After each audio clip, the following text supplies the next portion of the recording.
Hello everyone, it's Melanie here with Vintage Hill Studio. I'm so glad you dropped by to visit today. I will be making a card for my girlfriends. And the theme is Girlfriends Matter and Do They Ever? I'm celebrating a fantastic group of friends that I've had for over 40 years. They are precious to me. We do trips together. We do life together. I love every one of them. And I like to send them a birthday card. So I'll be using these papers. And this is a pattern papered called Sister Circle, which was perfect. Paper Dolls by Tim Holtz. This is an ephemera set. And then I printed this sentiment on my home PC and printer. I will use just two inks for very simple inking. So let's get into it. This is a 50-piece set in this groups package here. And just look at the images. I was very attracted to this, and I really love vintage looking elements anyway in my cards, so I chose these for my girlfriend's cards. I also print out a little picture from our yearly trips and include those in each person's birthday card because they're each special to me and the memories we make are just wonderful. I'll be using a card base that's 5 by 7 inches top folding card, and my mat is 4 3/4 by 6 3/4, and you can see all of these images are going to look great against that patterned paper. Now,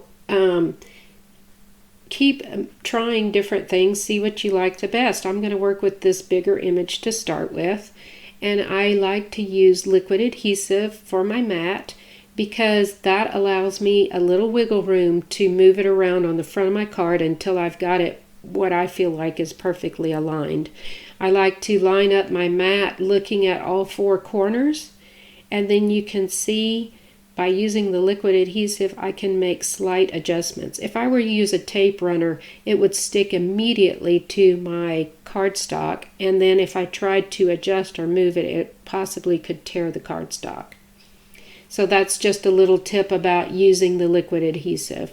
Now here are those sentiments that I printed on my home printer. I used a gray ink, and I'm going to use an A7 thin frame die set from Simon Says Stamps, and that will cut out the rectangle and a tiny little frame. And I'll do the same on a piece of aqua using the exact same die. I'll run those through my Sizzix Big Shot die cutting machine, and I will show you how this comes out.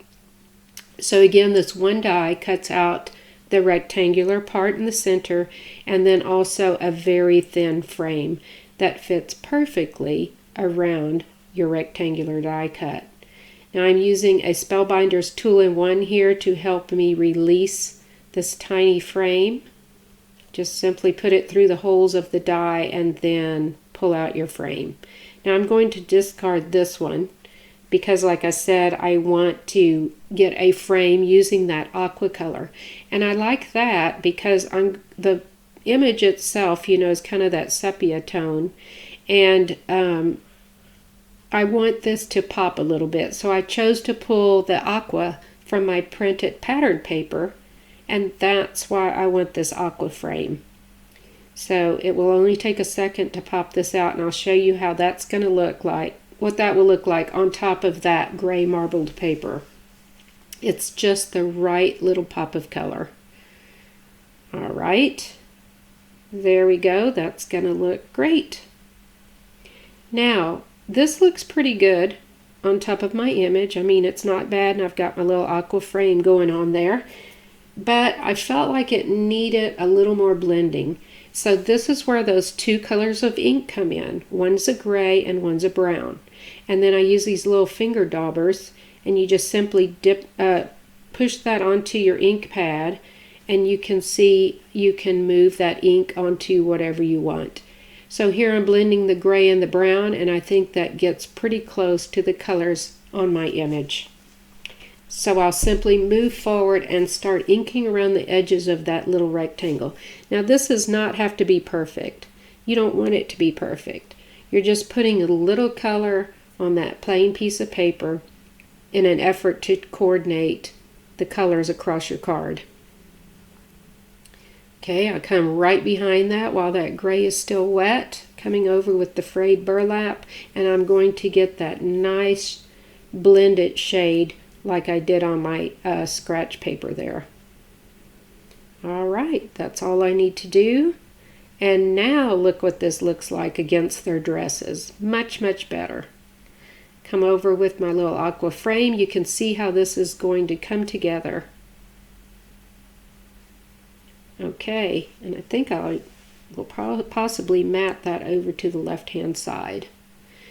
Now, to give a little more dimension to this card, I can tell by just lifting that off the card front that I would love to add some foam tape on the back. And I use a pair of titanium scissors that I found at Walmart in the sewing section. These are great anytime you're working with a sticky material like this foam tape, because it will not stick to those titanium scissors. So I highly recommend that you get that in your craft stash if you're ever cutting through any kind of sticky material. Okay, I've got my foam tape all prepped up here on the back of my image, and I'm going to take off this release paper.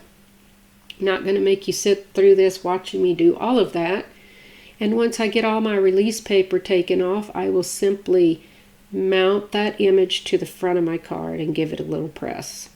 See that little bit of dimension it adds? It doesn't add a lot of bulk for going through the mail, but it gives it just enough interest for the front of your card.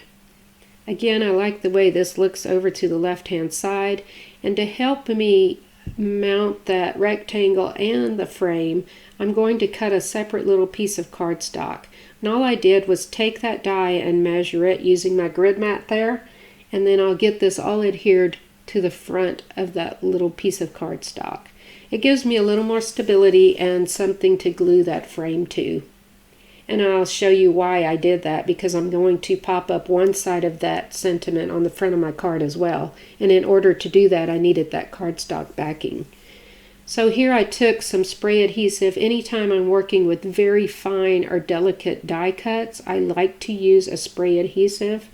It would be very difficult for me, even with a fine tip nozzle on my adhesive, my liquid adhesive, it would be very difficult for me not to make a mess, because you can see how tiny this little frame is. So to help in those instances, use some spray adhesive. Now, it doesn't move as easily as liquid adhesive would, so I have to fiddle with it a little bit, but when I get to the regular bigger rectangle here, I can go forward with my liquid adhesive, which lets me, again, make minor adjustments before it dries. Okay, so that's what this is coming together to look like, and I'm really liking it. And then I can see a little bit of my white cardstock, so I'll just go around the edges again with some ink that's left on my finger daubers and get that all blended together. Only takes a second, but it's worth the extra effort. All right, now like I said, I like that over to the left.